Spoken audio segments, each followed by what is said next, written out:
नमस्कार, आप देख रहे हैं नेक्स्ट 9 न्यूज। मैं तुषार आपके साथ। 2024 के लोकसभा चुनावों को देखते हुए सभी पार्टियों ने अपनी अपनी रणनीतियां बनानी शुरू कर दी। एक तरफ है विपक्षी दल जो मिलकर इस बार महागठबंधन बनाने की तैयारी कर रहे हैं और उन्होंने अपने महागठबंधन का नाम इंडिया रखा है, जो एनडीए के खिलाफ मैदान में 2024 में उतरेगा। और एक तरफ है भारतीय जनता पार्टी जो एक के बाद एक एनडीए में छोटे छोटे दलों को शामिल कर अपना विस्तार कर रहा है और यूसीसी जैसे ब्रह्मास्त्र अपने हथियार निकाल कर इस बार 2024 के लिए वोट बैंक को साधने की जो कोशिश है वो कर रहा है। 2024 के लोकसभा चुनाव के लिए यहाँ पर हर पक्ष हर विपक्ष ने अपनी अपनी रणनीति बनानी शुरू कर दी। आपको बता दें, इसी दौरान जब कांग्रेस नेता प्रियंका गांधी वाड्रा ग्वालियर पहुंची थी और उन्होंने जबरदस्त भाषण दिया था जिसमें उन्होंने मणिपुर की भी बात की थी और भी कई बातें की थी, तब उन्होंने एक खास व्यक्ति को लेकर एक विशेष टिप्पणी की थी। वो है ज्योतिरादित्य सिंधिया। उनको लेकर प्रियंका गांधी ने गद्दार कहा था और कहा था कि अगर मैं चाहूं तो और भी कई बातें हैं जो उनके लिए बोल सकती हूं, लेकिन अभी नहीं बोलूंगी।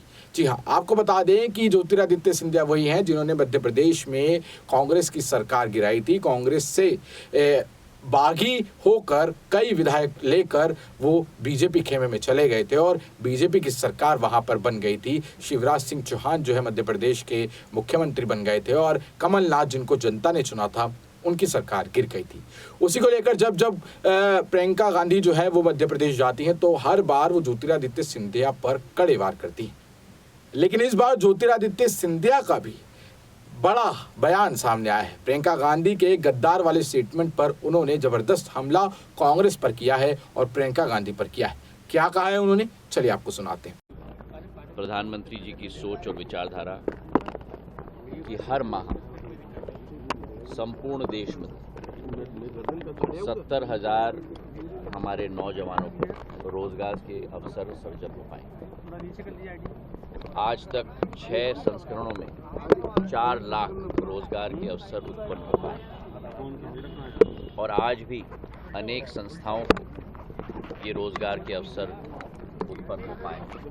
प्रधानमंत्री जी की हमने बात सुनी तो 9 वर्ष में सफर रहा है भारत का, जहां शिक्षा के जगत में, रोजगार सृजन करने के क्षेत्र में, हर एक क्षेत्र में भारत का एक नया उदय आज हो पाया है। विश्व स्तर पर भारत की मान और सम्मान आज उल्लेखनीय हो चुकी है और उसी सोच और विचारधारा के साथ जो सफर हमको तय करना है अमृत काल से शताब्दी काल, उसमें नौजवानों की सबसे महत्वपूर्ण भूमिका होगी।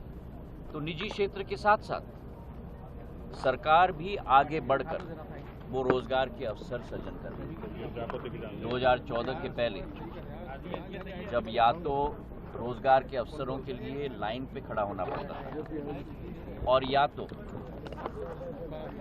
ऑफिस के चक्कर खाना पड़ता है, आज मंत्रालय और मंत्री स्वयं हमारे नौजवान साथियों के समक्ष बैठकर उनको नियुक्ति पत्र प्रदान कर रहे हैं। तो मैं बधाई देना चाहता हूं हमारे नौजवानों को और ये उनकी उज्जवल भविष्य की कामना करता हूं और ये कामना करता हूं कि आने वाले दिनों में उनके द्वारा केवल मध्य प्रदेश का उत्थान, ग्वालियर का उत्थान नहीं, लेकिन पूरे संपूर्ण भारत का उत्थान उनके द्वारा। एलिवेटेड के लिए 970 करोड़ की राशि आपने स्वीकृत कराई है, क्या उसका आभार जताया? मुझे बड़ी खुशी है कि जो हमारा सपना था, प्रदुम जी की जो सोच थी, मुख्यमंत्री जी और हमारा जो सपना था, नरेंद्र सिंह जी और शेजवलकर साहब का सपना था, एक बहुप्रतीक्षित और असंभव कार्य आज ग्वालियर में संभव हो पाया।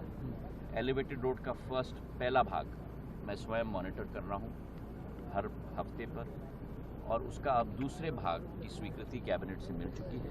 अब उसका टेंडर लगेगा और जल्द से जल्द उसका कार्य भी होगा। और आप लोग देख रहे हैं कि किस तरीके से हम लोग ग्वालियर को बदल रहे हैं। सर, प्रियंका गांधी की विचारधारा एकदम से सिंधिया जी की बदल गई है। चाहूं तो मैं 15 मिनट उनके सरकार बनाई है जो ना खरीदी जा सके ना गिराई जा सके। जो भी हमारे मेहमान आते हैं ग्वालियर, उनका स्वागत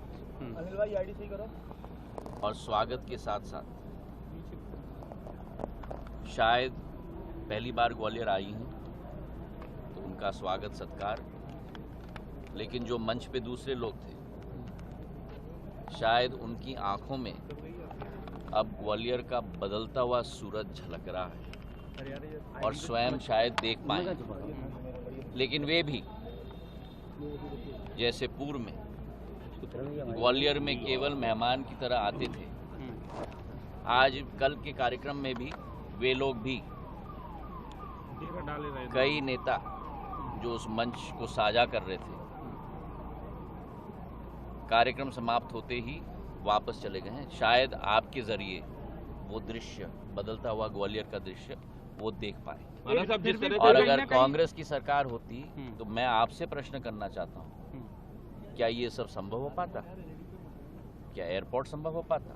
क्या रेलवे स्टेशन संभव हो पाता? क्या एलिवेटेड रोड संभव हो पाता? चाहे आईएसबीटी संभव हो पाती?